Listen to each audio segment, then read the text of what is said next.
find everybody. Hi, Kimberly. I'm so happy to see you again. I'm happy to be here again, Rita. Happy I Sunday. like you. I like spending time with you. Here we are. I think this is Here We Are. Hang on. Oh, no, that's an old one. That was yesterday's. So we have to find us today. Bum, bum, bum. Ba-da-da-da-dum. Dun, dun. Oh, here we are. Ta-da. Thank you. That's a good color on you. The lipstick? Your lipstick, I mean. And that's, Not a yeah, you just look very put together today. So we've got Patty and Kimberly here, which is super exciting. Okay, so we are talking about rewriting your life's narrative. Now, you literally did that, right? You're a published author. And what's the name of your book? I have a couple that are out that, well, they're not out, they're still drafting. One is Trying to Rewrite Your Life. Was originally a blog, and I'm going to turn that into a text, into a published work. I'm working on self-publishing a journal right now to use for reflection and kind of the tools to offer a tool for people. Journaling has been one of the biggest, the greatest tool I think that I've used to help me to rewrite my life, help me to focus, help me to get out my feelings, clear my head. Well, I love the story that you originally, that's part of your past that really gave you a motivation, which was, and today's all about relationships, which was, there was a relationship that really made you rethink your life, right? Or actually, you've probably had several through your life, but there was one that was more recent. One in particular, that is called Life, Death, Peace on an Ordinary Day. And it is about how the relationships that don't make sense on paper are the things that we really can have the greatest impact and what we really need. And to have. So what was the relationship that didn't make sense on paper? The relationship that didn't make sense on paper was a relationship between myself when I was between a 46-year-old woman and her 29-year-old. Are you embarrassed about that? You know what? Let's haven around that. You look embarrassed. I'm like, oh my God, you look embarrassed. Yet you've totally written about this. So you know what? You said it publicly. Good for you. Rock on. Let's haven. Okay, we're all going to do it together. That was exciting. Okay, 1, 2, 3, 4, 5, 6, 7, 8, 9, 10, 11, 12, 13, 14, 15, 16, 17, 18, 19, 20. Don't even worry about it, because like the last call when I was on with Jenny, I was getting a little riled up and I said something like, well, I don't tell people things because they don't deserve to get to know me. And I was like, oh, okay, I need to haven her on this because that's pretty damn too. That's quite a strong statement. I was like, today. oh, I didn't realize Barbara Walters just come in here. There's clearly an issue. So no, that's what we do. We kind of we notice when we have emotional charges around things and we just clear it because it's the smartest thing to do. So yeah, and the best time to do it is when you're in the middle of the moment, when you're sitting there thinking, how am I going to get out of this situation because I feel really uncomfortable? That's the time when we have to do that, because that's when it has the most effect. That's when it's the most powerful, because the door is wide open to make the change. And so when you're triggered, it's best to just catch it and clear it. Like it's no big deal. It's really super sexy and cool. And it is cool. And I guess I'm glad that I'm able to actually offer how in the real moment, how these tools are working, that this isn't just lip service that you're offering, and the presenters as well. And right. How, I guess it's a good segue into our own perceptions. And there's the irony, right? I'm telling you to rewrite your own life, adjust your own narrative. And I can say that, and what's in our gut can sometimes still come up. So I can verbalize, I can intellectualize, I can tell you this was just an amazing relationship, but there are still components of it that can trigger, that can make me feel uncomfortable for a lot of reasons. And that Well, doesn't. tell us about it, because I think you had a beautiful, exciting, enriching experience that no one else has the right to tell you that's right or wrong. Only you get to choose your own path. You know, and I think I will tell you that in the beginning, it was. I'm going to pause you for just a second. Sure. It seems like people are having a hard time hearing you clearly. Hearing me? How about this? Yeah. Me now? Is that better? Let's check. Talk that way, but if you can be better for the camera, not look like better you're. for the camera. Wait, can I turn this way? Yeah. Wait, so you can be all artistic in the corner of the camera if you want. You can all be like. I have to be doing that. Here. I can. That's fine. That's my sound guy, aka my 14-year-old son. Yeah, no kidding, right? If you can fix it a little bit, can you hear it or no? Yeah, I can hear it. It's just a little bit hard to hear, I think, because it's a little harsh on the ears. I'm not sure why. But, when you got closer to the mic like that, it got better. Probably because the echo in your basement with the cement. Okay, yeah. This isn't my regular studio, I guess. Is it here? Can you hear it better now? Yeah, with you closer to the mic, I can hear it better. Closer to the mic is better. Yeah. And I might be able to plug in headphones too, which probably would help. Oh, yeah, that would be even better. Let's see. Thanks for being patient, guys. But I want to make sure that you can hear what she has to called say. That avoidant behavior. I'm also modeling negative behavior, right? A question that you don't want to answer that makes you feel uncomfortable, that can still stir up negative emotions. Well, that's when, when you get your headphones set up, we'll TAT. I didn't realize what was coming on to actually bring up my stuff. Remember yesterday when people said, I forgot who it was that commented, like, oh, you guys seem so together. Guess what? We still have our moments, and I'm getting. Oh, yeah. Yeah, and don't be flustered at all. Part of reality, part of living life is recognizing that this is just what happens to everybody. And the more relaxed you can be about being a human being, the better everything goes overall. 100%. So, yeah, absolutely. Yeah, we're just going to hold this for like 20 seconds. I'll count for you. Okay, it looks like your mic's better now. That is better? Okay. Yeah. Yeah, but are you better? You're holding the points not for the mic. You're holding the points for you. Like, oh, the mic's better. I can drop it. I don't have to hold these points and look silly on camera. You don't look silly on camera. And even if you need to give everybody permission that it's okay to take care of yourself, even in the middle of something like this. And even if somebody doesn't want to do the TAT points, because it's obtrusive or looks weird, it's you can do things like havening. You can do breath work. You can put your attention on your chest and think a kind thought. There are things you can do when nobody can hear you, that nobody knows that you're regulating your nervous system, just you. And those are the ones you want to do.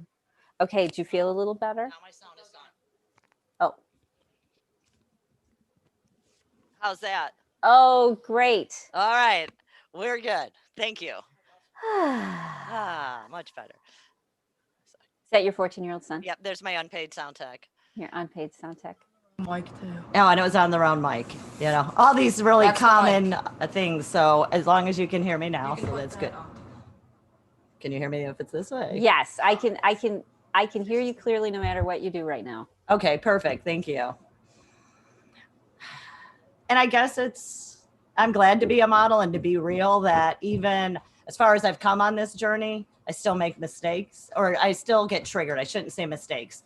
But you can use these tools to help you to calm yourself in your nervous system. The story that you're asking me about with Josh that has a special heart, like a piece of my heart forever, is right here. And I had to use some of those tools with the circumstances of this relationship. And it didn't make the grief. It didn't make the pain. It didn't make the gaping hole just streaming. But we have to know what the relationship yes, is. Yes. All right. I'm going. All right. I'm going. So I ended up meeting and falling in love with a guy who changed my life, there was obviously a very significant age difference between the two of us. And it just happened by accident. I was on this great road. I was a year post my divorce, maybe a year and a half. I'd gotten my vision back. I was writing regularly. I was exercising. I stopped eating 2 tubs of Nutella and feeling like crap. And I was out. I'd started practicing yoga, which was a big part of my journey. I went down to visit my mentor, and she was hosting an event. We went out afterwards. This guy was a good friend of theirs. He came up, and the night was just great conversations. When you're feeling good, the world is just beautiful and sparkly. And it was just a great night. And a relationship was the last thing on my mind.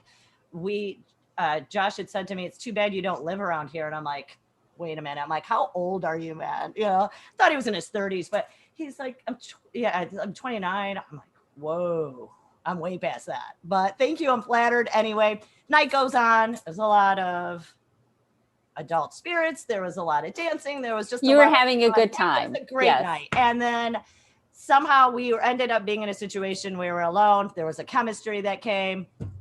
And I'm like, internal war. Doesn't matter what moment you're in, right? For us as women, so often that this internal dialogue starts to rage. I've got a extremely sexy young guy who's totally thinking I'm some sort of a gift. And I'm like, yes, no. And then I'm like, you know what? Screw it. I'm going to make out with a 20, I think he was 28 at the time, 28-year-old. Yay me, And honestly,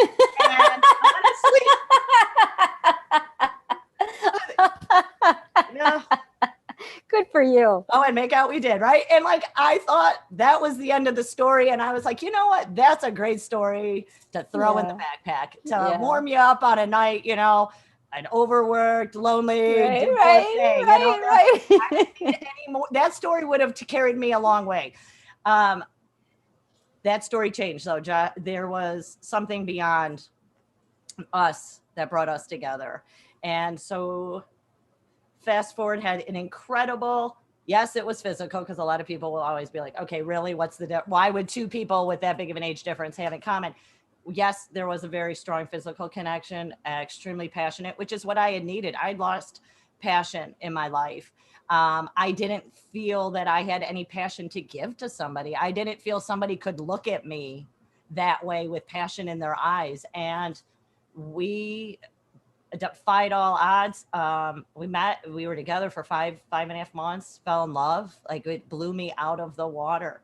He was one of the smartest, kindest people that I know. He was, he played the guitar. We just had an incredible connection, relationship on all levels. I really know that he was brought for a different reason. And, life comes and blindsides you sometimes out of nowhere. And I got a phone call on a Friday about 4 days before we were supposed to be going on a vacation, and informing me that he had passed away that morning, and he was found that he had died. How were you informed? I mean, was it his mother or? Actually, it was a good friend of, we had a mutual friend who had called, we'd found out. I had met his mom, maybe twice, which was a little uncomfortable, because one time I was like, I don't know if I really want to ask this question, but I'm going to. I'm like, how old is your mom? I'm like, oh my God, your mom's more my peer. But, his mom is fantastic. She's an amazing woman. We have, a great bond.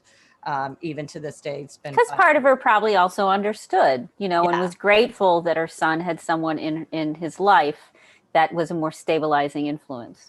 To lose, I can't even imagine what it'd be like to lose a child. And she did it. She knew about me. I drove down there. We lived about 2 hours away, hour and a half away. And she invited me into her home. She spent an hour and a half with me, talking to me. And the first thing that she said to me was, she had a journal, and I knew exactly what this journal was because Josh had shared it with me. It had poems about me, some certain, about us and writings. And she said, I want to share this with you, and I want to thank you for loving my son and how much he loved you, and that you gave him a light that I can never thank you for. And it's like, you're thanking me. You've just, you've lost your son. I have so much respect for her. She could have dismissed me so easily. I was included in, with the services, just spending time with her. It was just amazing. And, but those first 48 hours, I don't think I'll ever live like those first 48 hours of knowing that somebody, when he had first passed, and going through that, the shock and just melting and being Josh passed on July 22nd, and my son's 10th birthday was July 24th. And to try to pull together to be able to function with 10-year-old who knew sort of some, what kind of had happened, but really didn't, because they're so involved in the, but I've got my birthday party. So I know mom's sad, but I have all these people coming to my house, and I'd even forgotten it was his birthday. And I remember we have a grocery store out here called the Jewel, and I'm at the Jewel trying to buy some stuff. And I realized I'd forgotten about, a balloon, which is always a tradition and that I do with my kids. And I could feel this grief just boiling. It was like this pan, like when your pot of water is starting to boil and the bubbles are going and they're rising and they're rising, and then it's going to rapid boil. I'm like, I'm going to completely lose it. And I look and I'm like, oh my God, I forgot the balloon. And I look behind the lady behind me. My eyes are like little tiny slits. I've been wearing the same dress for 2 days. And I'd already traveled back and forth a couple hours. I was just a disaster. I probably smelled. And she's like, this woman, I'm like, I forgot my balloon. She's like, okay, there's obviously a little bit more than a balloon that was forgotten here, because that isn't this does not match just somebody forgetting a balloon. And I had a 17-year-old kid checking me out, and I'm like, forgot my balloon. And he's like, this lady's going to start to lose it. And I almost did. And I just said, my boyfriend just died. And I don't even know why. I was like, oh my God, get her out of here. Get her out of here. The woman behind me wanted to give me a hug. I'm like, I can't do it. But I could feel her energy and her compassion towards me. And that helped. And there was so much compassion from people surrounding in my life. Two of my friends are angels. They came and helped. They held me up when I had these kids for this birthday party. And because death doesn't stop for life. So here you're out, people are shopping, people are happy, and they're laughing, and you're just like, you have no right to be happy. Like my entire world just exploded, imploded, blew up. And my head is like sitting here on the ground. My heart is over here, and I don't know how I'm supposed to function. And the people do help us to function. And the gifts, I guess, in that it's difficult of a moment. That is probably one of my most difficult moments ever. I'm divorced. That was very painful. That was a horrible something to overcome, but I had already known who I was at that point. So I was using some of the tools after Josh had passed, and that helped so much. I saw signs, I saw butterflies. I had a couple really amazing experiences feeling him from, on the other side, but I just kept practicing yoga, and I was on the mat just pouring, and people could feel my grief, and some people would comment and try to and touch you, and but it helped me to process. I still walked. I journaled, and I just wrote. And the second part of the book, so it's life, death, peace, but the second part of the book, the second section is called death. And it is just processing through that. Like some of it was my journals that I've taken and put, kind of repenned them and put them into an order to just as I was going through. Oops, I think I got booted.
Can you hear me? Hey, technical difficulties. Oh, wait. There we go. There we are. We're back on. And I guess that's really a good opportunity to kind of say life interrupts us, throws us freaking off course into a hailstorm and all this. And we can have the gifts that were brought to us to sustain us. What did I miss? I want to know what I stopped missed. talking. I think I got kicked off too. I resumed in or what. I don't know what happened. I think Josh just said hi. You were telling a great story, and it was right in the middle of things. And I think it just the middle part of that is about the death, and then is about life. So what I ended up to help me recover and to honor Josh.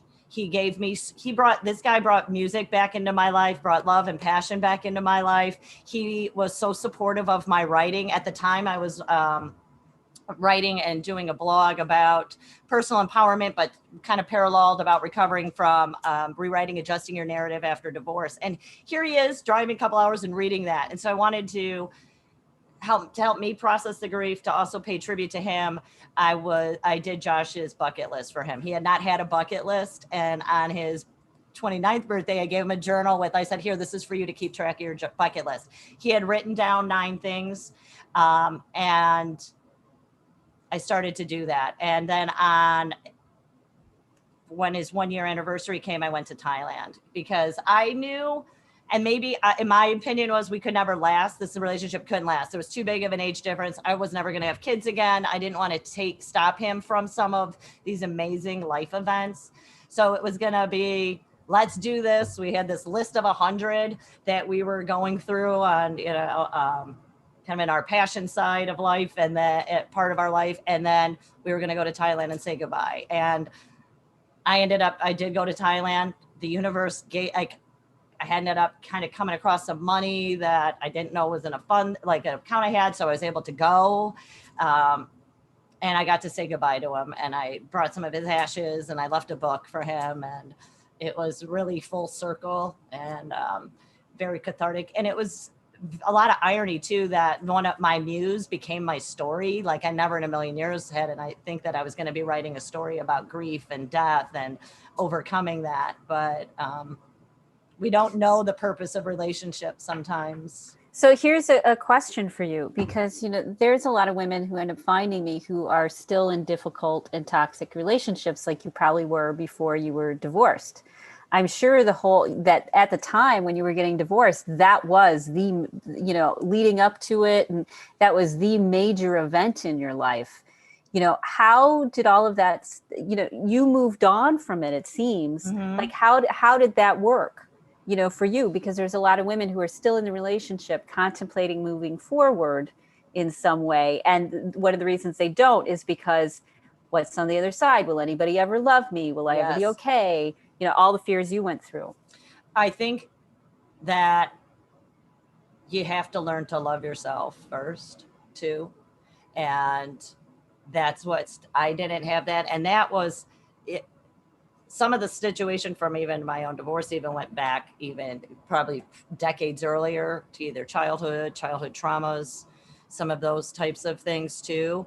And I think that it all kind of came together. But when I got divorced, I literally snapped and I lost my mind. And I woke up obviously you don't wake up and be like, okay, I'm done. I mean, maybe, but it usually is building up. And there was a moment I snapped. And I think it was, I knew there was a part of me down somewhere that wanted to save herself. And I did. And I thought my ex at the time was going to be like, okay, you moved out. I love you. And instead he was like, nope, that's not the way this is going. And it blew me out of the water, made me start to question then that was I unlovable? What was wrong with me? And I took all of that on myself. And it took a couple, you're separated for 2 and then a year after that, it took a long time. And even journaling and finding things and fighting my way too, like, okay, go for a walk. It's going to help you clear your head. And you're like, no, I'm not doing it. And then, but you find your body going and doing it anyway. So, I do that with my nervous system regulation things. At the beginning, I would sit there and be like, this is stupid. It's what is this really doing? This Mhm. isn't really going to do anything. It really isn't going to help. And I'd be like, but do it anyways, because you feel so horrible. You are willing to do anything, absolutely anything. And if all you have to do is rub your arms a bunch of times, just do it. So I was constantly rubbing my arms. I was constantly doing the TTs. I was listening to the brainwave meditation music. Because I didn't know how I would get through, because I was walking into unknown territory, so much emotional unknown territory for me, and I didn't know how to handle it. And I was grasping at, whatever was easiest and worked the best. And that was all those nervous system regulation things. But I'd be like, this won't work, but I don't care. Hopefully it'll make me feel better. I'm just going to hold these. I'm so angry. I can't believe how angry I am. I can't believe how frustrated I am. I'm going to point at the thing and I'm going to spin, hopefully it'll break my visual connection with it. And every time I would do something that made me feel good, like the havening or the TAT or the pointing or the timeline or whatever, I would honestly, sincerely feel better. And I started to feel like I had some control over how I felt. I didn't have to live in this big dark pit anymore. Instead, I had control over my reaction to what was happening around outside of me, my feelings and my anxiety and my knots in my stomach and heart beating too fast and tension in my head. And when you start to get to lose, when you go to the other side, it's amazing. It's amazing to have your heart flutter because you just saw something beautiful, or you just got in touch with a friend, or you just accomplished something, or you're feeling relaxed. Like how much that can open up, and then other people start to know it. I'm grateful for some long-term relationships, and people are like, wow, you're back. And you're like, wow, like you're right, I am. And I didn't realize how lost I had become. So, it is hard. So anybody who is in that step or contemplating making a change, especially if you're in a marriage, it's not easy. I would never even, I don't, especially if you have kids, it's hard. Divorce is hard. You're not losing your partner, your spouse, you're losing your families as the way you know it. In-laws, maybe other people, it's hard. But whether it's a relationship like that or just relationship with yourself, is doing those steps like you said, and just taking a little bit and taking one moment, even 5 minutes, because I think that it can make a difference. Music Josh really brought music back into my life, but music has always been a part of me. And even just listening to a song that you connect to, that's uplifting a little bit, and listen to that song maybe over and over and over again, or a meditation. I did that. Yeah, I did that with the song Let Your Love Flow by the Bellamy Brothers. I had it as a playlist where I just took it and I had like 10 of them, in the playlist. So it would just keep playing it over and over and over, because it was the repetition. It was putting a different message in my head, which I needed. I needed to think different thoughts in order to change how I felt. And I couldn't generate them inside of myself. I needed something else to feed into my head. Headphones worked really nice too, to feed into my head different thoughts that I, went in a positive direction, not the heavy, difficult, anxious ones. And that's adjusting your narrative and being able to rewrite our life. Sometimes we have major events that we need to rewrite from, like the death or divorce, but sometimes it's just even, we want to tweak a little bit, and we can send ourselves those messages to make a difference. I think I started doing a lot of reading of people like spiritual healers. Someone gave me a book by Julia Cameron. I know she's famous for the Artist's Way, but I actually was given a book, The Sound of Paper, by somebody. That book made a huge change. And that's when I started to be journaling every morning, even if I didn't want to. And even if it's like, this is ridiculous. This is the dumbest thing I ever do. I have nothing to say. I hate everybody. Yeah, I can't believe I'm holding these stupid points. This is the most ridiculous thing. I'm awake at 2 a.m. again. Nothing is working. Why does this feel so horrible? I can't sleep. Oh, yeah. And then but it works. It does work. Because what else at that point, what do I have to do? I want to hang on to my misery, or do I want to to maybe give this a try and see what can happen. And it, you know, and it did. And my sister one time's like, well, maybe if you were who you are now, you went and got, you got divorced. Well, like, you can't play that game. But that's one of the questions I wanted to ask was, what if you were talking to that self that was contemplating getting divorced or separated or making a big change or letting go of somebody, what do you know now that would have helped you through that time?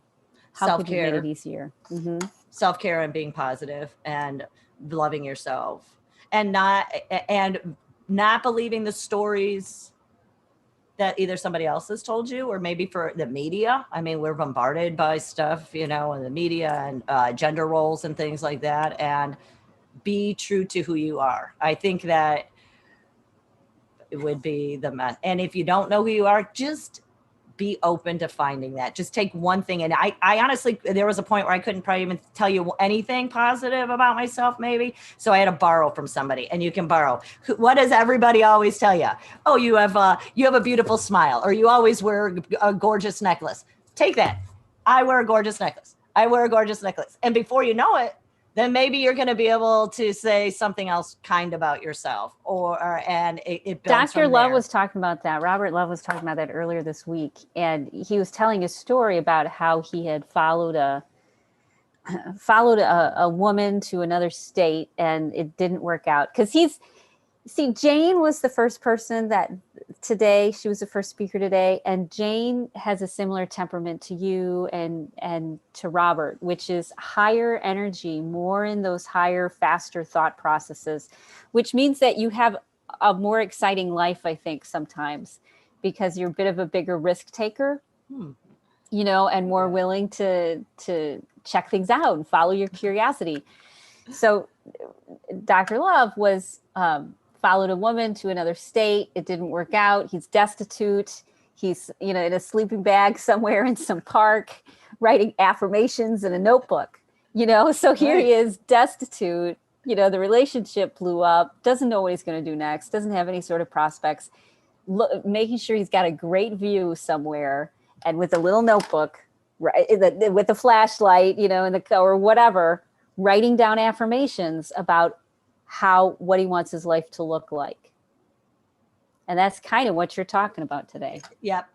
And it can happen. I really, it's sometimes we can be so mired down that you don't think it is possible, but it is.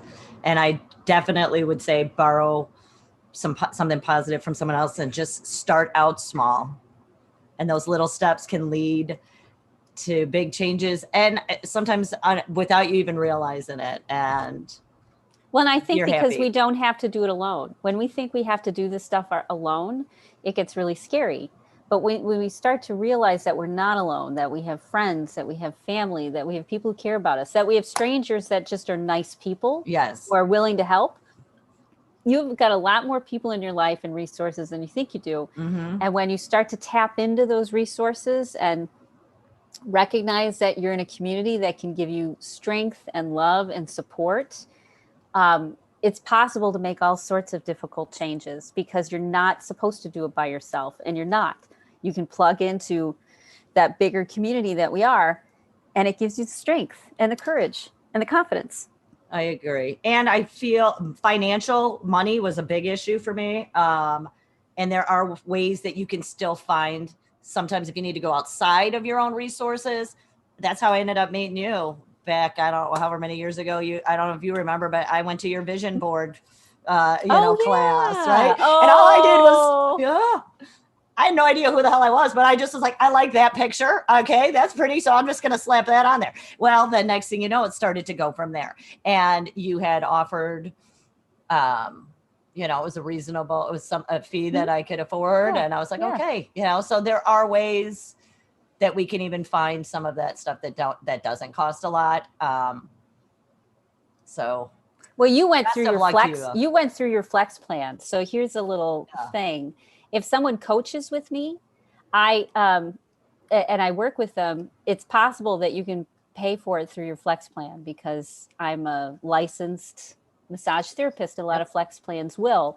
And so any coaching or healing work that I do can very possibly come out of your flex plan. You have to check into it, but it happens. It can, definitely. You just need to maybe get a note. Yeah. Like you yeah. get A note so saying, that's it. yeah, exactly. So is there We're over anything though. you, Thank you.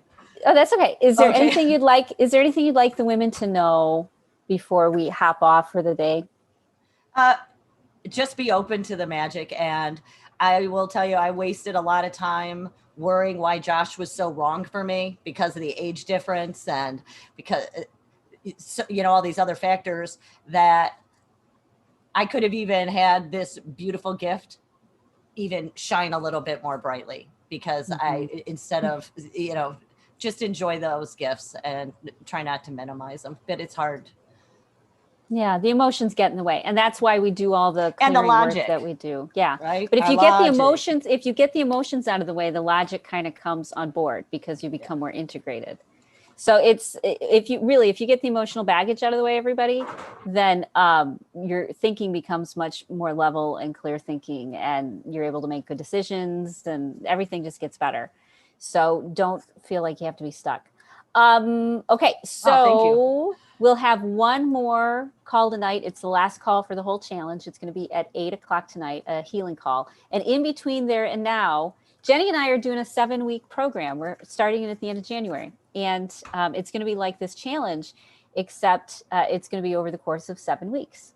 And we'll meet twice a week and have, sacred circles where we get the tools, inside of our system, and coaching from either me or her throughout the whole program. So we'll be talking about that sometime before the 8:00 healing call. So I'm excited. That's going to be a fun next adventure that everybody is welcome to. And then the next challenge we do is going to be in the beginning of April, at the very beginning of April. Well, I'll tell you, you are an integral part of my journey getting me to where I was. And I thank you for that thanks. from the bottom of my heart. So you bet. Thanks for being here. Okay. Thank you, everybody. I think that's it. I'll see you guys between now and 8 for that free link to sign up for the 7-week program for this next week only. Does it work? And then the healing call tonight. And then the videos will be up until Wednesday. And if you want copies of all the videos, if you want your own copies, you either have to find a way to get them off of Facebook, which there are ways. You just have to Google it and figure out how to get it off of Facebook so you can get very specific ones. Or the easiest way is to just get all of them. We're going to be organizing them for $99. People can get all the recordings. All the speakers end up getting copies of the recordings kind of as a gift. But if you want it, otherwise we're taking them off. We'll be deleting them off of the page on Wednesday. We'll be deleting them off the YouTube channel on Wednesday. And so figure out how to get it off before then, or how to get it off of YouTube before then. And otherwise just, send me a message and we can get you the whole kit and caboodle that you can look at your leisure. Once we're done, we'll get it pulled together within a couple days. Okay. I think that's it. all right. Thank you. All right. Bye, I'll see you later, guys. Bye.